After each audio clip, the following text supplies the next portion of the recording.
ਚੰਡੀਗੜ੍ਹ ਦੀ ਇੱਕ ਕੁੜੀ ਨੂੰ ਪਸੰਦ ਨਹੀਂ ਆਇਆ ਲਾੜਾ ਤਾਂ ਮਾਮਲਾ ਅਦਾਲਤ ਵਿੱਚ ਪਹੁੰਚ ਗਿਆ। ਜਿਹੜੀ ਕੰਪਨੀ ਨੂੰ ਕੁੜੀ ਨੇ ਵੈਡਿੰਗ ਵਿਸ਼ ਕੰਪਨੀ ਨੂੰ ਦਿੱਤੇ ਸੀ 80,000 ਰੁਪਏ ਲਾੜਾ ਲੱਭਣ ਲਈ, ਜੋ ਡੀਲ ਹੋਈ ਸੀ ਉਸ ਦੇ ਵਿੱਚ ਕੋਈ ਵੀ ਰਿਸ਼ਤਾ ਉਸ ਨੂੰ ਪਸੰਦ ਨਹੀਂ ਆਉਂਦਾ ਤਾਂ ਕੁੜੀ ਹੋ ਜਾਂਦੀ ਹੈ ਨਾਰਾਜ਼। ਤਾਂ ਉਸ ਤੋਂ ਬਾਅਦ ਕਰ ਦਿੰਦੀ ਹੈ ਕੰਜ਼ਿਊਮਰ ਕੋਰਟ ਦੇ ਵਿੱਚ ਸ਼ਿਕਾਇਤ। ਤਾਂ ਅਦਾਲਤ ਨੇ ਦੋਵਾਂ ਪੱਖਾਂ ਨੂੰ ਸੁਣ ਕੇ ਬਾਅਦ ਵਿੱਚ ਵੈਡਿੰਗ ਵਿਸ਼ ਕੰਪਨੀ ਨੂੰ जुर्माना लगा दिता।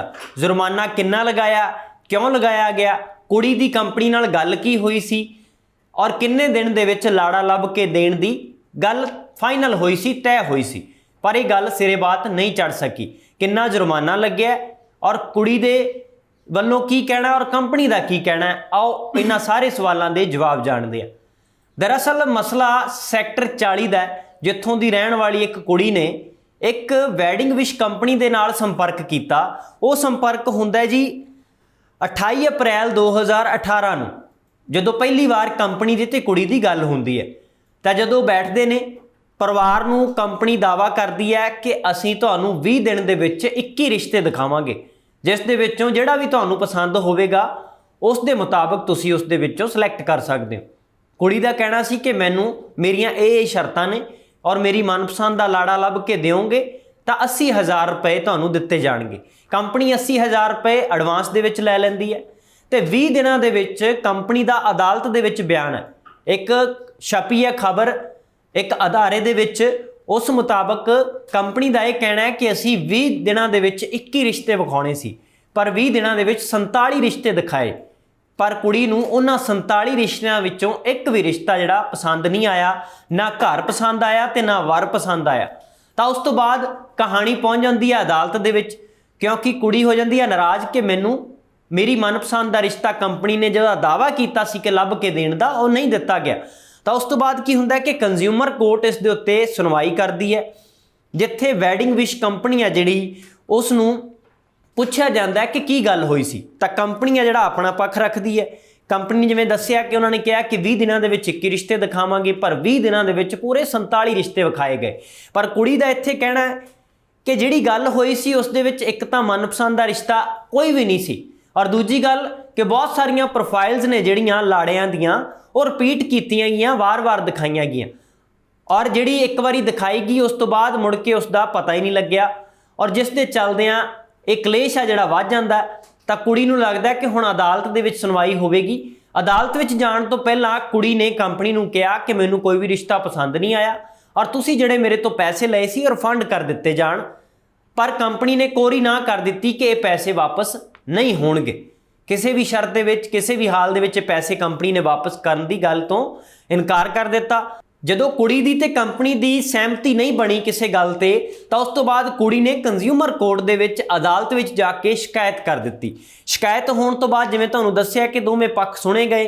वैडिंग विश कंपनी है जिहड़ी उसने 80,000 रुपए कुड़ी तो लए हुए सी, तो जिहड़ा कि उन्होंने रिश्ते दिखाए भी, उन्होंने दावा किया कि 20 दिनों में 47 रिश्ते विखाए गए, पर कुड़ी नूं नहीं पसंद आया।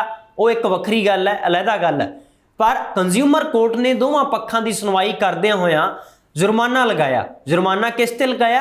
वैडिंग विश कंपनी के उत्ते कि तुसीं अपना वादा जिहड़ा वो पूरा नहीं किया। इत्थों तक कि वो जुर्माना 10,000 रुपए तो तय कर दिता गया कि 10,000 रुपए जुर्माना जिहड़ा वो कंपनी नूं लगा दिता। नाल ही अदालत ने यह भी हुक्म सुनाए कि जिहड़ा 7,000 रुपया फाइल के उत्ते खर्च आया केस फाइल करन दे उत्ते, वो भी है जिहड़ा वसूलिया जाएगा। इस तो इलावा जिहड़ा अदालत ने उन्होंने 72,000 रुपया जिहड़ा रिफंड करन दे हुक्म भी नाल दे दित्ते। हुण इस दे विच सुनवाई करदिआं अदालत ने 3 चीज़ां ने जिहड़ियां सामने रखियां। एक वैडिंग विश कंपनी नूं 10,000 रुपए का जिहड़ा नरोल है वो जुर्माना लगा दिता। 72,000 रुपये ने जिहड़े 80,000 दे विचों वो रिफंड करन लई भी कहे कि कुड़ी नूं वापस दित्ते जाण, और 7,000 रुपया जिहड़ा केस फाइल करन दे उत्ते खर्च आया। कंज्यूमर कोर्ट ने अपना फैसला सुनाउंदिआं वो भी हदायत दित्ती, वो भी हुक्म दिता कि वो भी है जिहड़े कंपनी तो पैसे वसूले जाणगे।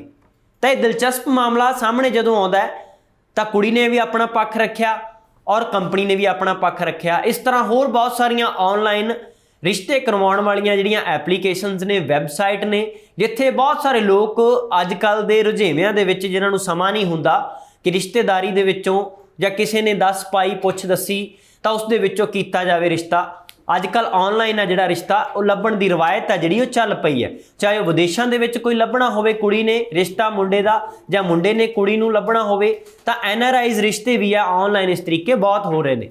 ਪਰ ਇਹਨਾਂ ਸਾਰੇ ਮਸਲਿਆਂ ਦੇ ਵਿੱਚੋਂ ਇੱਕ ਕਹਾਣੀ ਇਹ ਵੀ ਸਾਹਮਣੇ ਆਈ ਜਿਹੜੀ ਅਸੀਂ ਤੁਹਾਡੇ ਨਾਲ ਸਾਂਝੀ ਕੀਤੀ ਹੈ ਕਿ ਕਿਸ ਤਰੀਕੇ ਨਾਲ ਮਾਮਲਾ ਅਦਾਲਤ ਵਿੱਚ ਵੀ ਜਾ ਸਕਦਾ ਹੈ। ਇਹ ਕਹਾਣੀ ਸਿਰਫ ਚੰਡੀਗੜ੍ਹ ਨਾਲ ਜੁੜੀ ਹੋਈ ਹੈ ਕਿ ਜਿੱਥੇ ਇੱਕ ਕੁੜੀ ਨੇ ਚਾਹਿਆ ਕਿ ਮੇਰੇ ਮਨਪਸੰਦ ਦਾ ਰਿਸ਼ਤਾ ਮੈਨੂੰ ਆਨਲਾਈਨ ਸ਼ਾਇਦ ਮਿਲ ਸਕਦਾ ਹੈ, ਕਿਸੇ ਕੰਪਨੀ ਨਾਲ ਸੰਪਰਕ ਕੀਤਾ ਜਾਵੇ। ਤੇ ਇਸ ਤਰ੍ਹਾਂ ਦੀਆਂ ਹੋਰ ਜਿਵੇਂ ਦੱਸਿਆ ਕਿ ਬਹੁਤ ਸਾਰੀਆਂ ਵੈਬਸਾਈਟਸ ਨੇ, ਇਸ ਤਰ੍ਹਾਂ ਦੇ ਬਹੁਤ ਸਾਰੇ ਪਲੇਟਫਾਰਮ ਨੇ ਜਿੱਥੇ ਰਿਸ਼ਤੇ ਆਨਲਾਈਨ ਵੀ ਕੀਤੇ ਜਾਂਦੇ ਨੇ। ਪਰ ਅੱਜ-ਕੱਲ ਦੇ ਰੁਝੇਵੇਂ ਭਰੇ ਦੌਰ ਦੇ ਵਿੱਚ ਜਦੋਂ ਰਿਸ਼ਤੇ ਨਹੀਂ ਲੱਭਦੇ ਜਾਂ ਸਮਾਂ ਨਹੀਂ ਹੁੰਦਾ ਲੱਭਣ ਦਾ, ਤਾਂ ਇਸ ਤਰ੍ਹਾਂ ਕੰਪਨੀਆਂ ਦੇ ਨਾਲ ਸੰਪਰਕ ਕਰ ਲਿਆ ਜਾਂਦਾ ਹੈ। ਔਰ ਜਦੋਂ ਕੰਪਨੀ ਦੇ ਨਾਲ ਸੰਪਰਕ ਕੀਤਾ ਜਾਂਦਾ ਹੈ, ਬਹੁਤ ਸਾਰੇ ਅਜਿਹੇ ਇਸ ਤਰ੍ਹਾਂ ਕੁੜੀ ਦੇ ਵਾਂਗ ਹੋਰ ਵੀ ਹੋਣਗੇ ਲੋਕ ਜਿਨ੍ਹਾਂ ਨੂੰ ਰਿਸ਼ਤੇ ਪਸੰਦ ਨਹੀਂ ਆਉਂਦੇ, ਔਰ ਬਹੁਤ ਸਾਰੇ ਐਸੇ ਵੀ ਨੇ ਜਿਨ੍ਹਾਂ ਨੇ ਪੂਰੇ ਵਧੀਆ ਰਿਸ਼ਤੇ ਲੱਭ ਕੇ ਅੱਗੇ ਕਹਾਣੀ ਤੋਰੀ, ਔਰ ਅੱਜ ਉਹਨਾਂ ਦੇ ਜਿਹੜੇ ਵਿਆਹ ਹੋ ਚੁੱਕੇ ਨੇ, ਜੋੜੀਆਂ ਵੀ ਬਣ ਚੁੱਕੀਆਂ ਨੇ। ਖਾਸ ਕਰਕੇ NRIs ਰਿਸ਼ਤੇ ਆ ਜਿਹੜੇ ਉਹਨਾਂ ਦੀ ਡਿਮਾਂਡ ਜ਼ਿਆਦਾ ਕੀਤੀ ਜਾ ਰਹੀ ਹੈ। ਇੱਥੋਂ ਵਿਦੇਸ਼ ਜਾਣ ਵਾਲਿਆਂ ਦੀ ਗਿਣਤੀ ਵੀ ਲਗਾਤਾਰ ਵੱਧ ਰਹੀ ਹੈ। ਫਿਰ ਤਰੀਕਾ ਇਹੀ ਲੱਭਿਆ ਜਾਂਦਾ ਜਾਂ ਤਾਂ ਸਟੱਡੀ ਬੇਸ ਦੇ ਉੱਤੇ ਬਾਹਰ ਜਾਇਆ ਜਾਵੇ ਵਿਦੇਸ਼, ਜਾਂ ਫਿਰ ਵਿਆਹ ਕਰਵਾ ਕੇ ਜਾਇਆ ਜਾਵੇ। ਤਾਂ ਜਦੋਂ ਵਿਆਹ ਕਰਵਾਉਣ ਦੀ ਗੱਲ ਆਉਂਦੀ ਹੈ ਤਾਂ ਰਿਸ਼ਤਾ ਲੱਭਣਾ ਸੁਭਾਵਿਕ ਤੌਰ ਤੇ ਜ਼ਰੂਰੀ ਹੋ ਜਾਂਦਾ।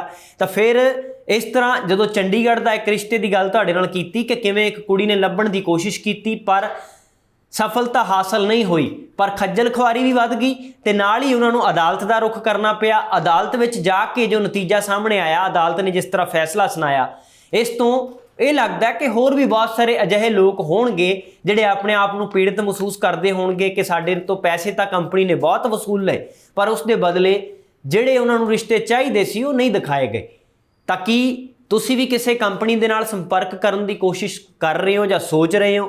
ਤਾਂ ਉਸ ਤੋਂ ਪਹਿਲਾਂ ਇਹ ਗੱਲਾਂ ਵੀ ਧਿਆਨ 'ਚ ਰੱਖਣੀਆਂ ਚਾਹੀਦੀਆਂ ਨੇ ਕਿ ਜਿਹੜੀ ਕੰਪਨੀ ਨਾਲ ਅਸੀਂ ਸੰਪਰਕ ਕਰ ਰਹੇ ਹਾਂ ਉਹਨਾਂ ਦੇ ਨਾਲ ਤੁਹਾਡਾ ਵਾਅਦਾ ਜਿਹੜਾ ਕੀ ਹੋ ਰਿਹਾ, ਉਹਨਾਂ ਨਾਲ ਗੱਲਬਾਤ ਕੀ ਹੋ ਰਹੀ ਹੈ। ਜਦੋਂ ਇਸ ਤਰੀਕੇ ਦੇ ਨਾਲ ਪਹਿਲਾਂ ਤੋਂ ਹੀ ਸਪਸ਼ਟ ਹੋਵੇਗੀ ਸਥਿਤੀ, ਤਾਂ ਆਉਣ ਵਾਲੇ ਸਮੇਂ ਦੇ ਵਿੱਚ ਜਿਹੜੀ ਕੰਪਨੀ ਦੇ ਨਾਲ ਵੀ ਤੁਸੀਂ ਸੰਪਰਕ ਕਰ ਰਹੇ ਹੋਵੋਗੇ ਜਾਂ ਫਿਰ ਰਿਸ਼ਤੇ ਦੀ ਗੱਲ ਤੋਰੀ ਹੋਵੇਗੀ, ਤਾਂ ਆਉਣ ਵਾਲੇ ਸਮੇਂ ਦੇ ਵਿੱਚ ਖੱਜਲ ਖੁਆਰੀ ਵੀ ਨਾ ਹੋਵੇ ਔਰ ਪੈਸਾ ਵੀ ਤੁਹਾਡਾ ਬਰਬਾਦ ਨਾ ਹੋਵੇ। ਤੇ ਇਹਨਾਂ ਗੱਲਾਂ ਨੂੰ ਧਿਆਨ 'ਚ ਰੱਖਣਾ ਚਾਹੀਦਾ, ਕਿਉਂਕਿ ਅੱਜ ਕੱਲ੍ਹ ਅਜਿਹੇ ਮਸਲੇ ਵੀ ਅਦਾਲਤਾਂ ਵਿੱਚ ਜਾਣ ਲੱਗੇ ਨੇ। ਇਸ ਤੋਂ ਪਹਿਲਾਂ ਵੀ ਇਹ ਨਹੀਂ ਕਿ ਜਦੋਂ ਦੀਆਂ ਇਹ ਕੰਪਨੀਆਂ ਬਣੀਆਂ ਨੇ ਉਦੋਂ ਹੀ ਇਸ ਤਰ੍ਹਾਂ ਹੋਣ ਲੱਗਿਆ। ਇਸ ਤੋਂ ਪਹਿਲਾਂ ਵੀ ਰਵਾਇਤੀ ਤੌਰ ਤੇ ਜਿਵੇਂ ਵਿਚੋਲੇ ਰਿਸ਼ਤਾ ਲੱਭ ਕੇ ਦਿੰਦੇ ਸੀ, ਜੇ ਗੱਲ ਸਿਰੇ ਨਹੀਂ ਚੜ੍ਹਦੀ ਸੀ ਤਾਂ ਬਹੁਤ ਕਲੇਸ਼ ਹੁੰਦਾ ਸੀ। ਉਸ ਕਾਟੋ ਕਲੇਸ਼ ਦੇ ਵਿੱਚ ਆਮ ਤੌਰ ਤੇ ਖਾਸ ਕਰਕੇ ਪੰਜਾਬੀ ਸੱਭਿਆਚਾਰ ਦੇ ਵਿੱਚ ਤਾਂ ਉਹਨਾਂ ਨੂੰ ਮੰਦਾ ਚੰਗਾ ਵੀ ਸੁਣਨਾ ਪੈਂਦਾ ਵਿਚੋਲਿਆਂ ਨੂੰ। ਤਾਂ ਉਸੇ ਤਰ੍ਹਾਂ ਜਿਹੜਾ ਵਿਚੋਲਿਆਂ ਦਾ ਰੂਪ ਇਹਨਾਂ ਕੰਪਨੀਆਂ ਨੇ ਧਾਰਿਆ, ਤਾਂ ਹੁਣ ਉਸ ਦੇ ਵਿੱਚ ਇਹ ਵੀ ਉਸ ਕੜਿੱਕੀ ਦੇ ਵਿੱਚ ਤਾਂ ਆਉਣਗੇ, ਕਿਉਂਕਿ ਜਿਹੜੀ ਗੱਲ ਰਿਸ਼ਤੇ ਲੱਭਣ ਦੇ ਲਈ ਕੀਤੀ ਜਾਂਦੀ ਹੈ ਪਹਿਲਾਂ ਤੋਂ ਤੈਅ, ਜੇਕਰ ਉਸ ਤੇ ਖਰਾ ਨਹੀਂ ਉਤਰਦੇ ਤਾਂ ਫਿਰ ਇਸ ਤਰ੍ਹਾਂ ਕੰਪਨੀ ਵੀ ਹਰਾਸ ਹੁੰਦੀ ਹੈ ਔਰ ਜਿਹੜੇ ਲੋਕ ਰਿਸ਼ਤਾ ਲੱਭਣਾ ਚਾਹੁੰਦੇ ਨੇ ਉਹ ਵੀ ਹੁੰਦੇ ਨੇ।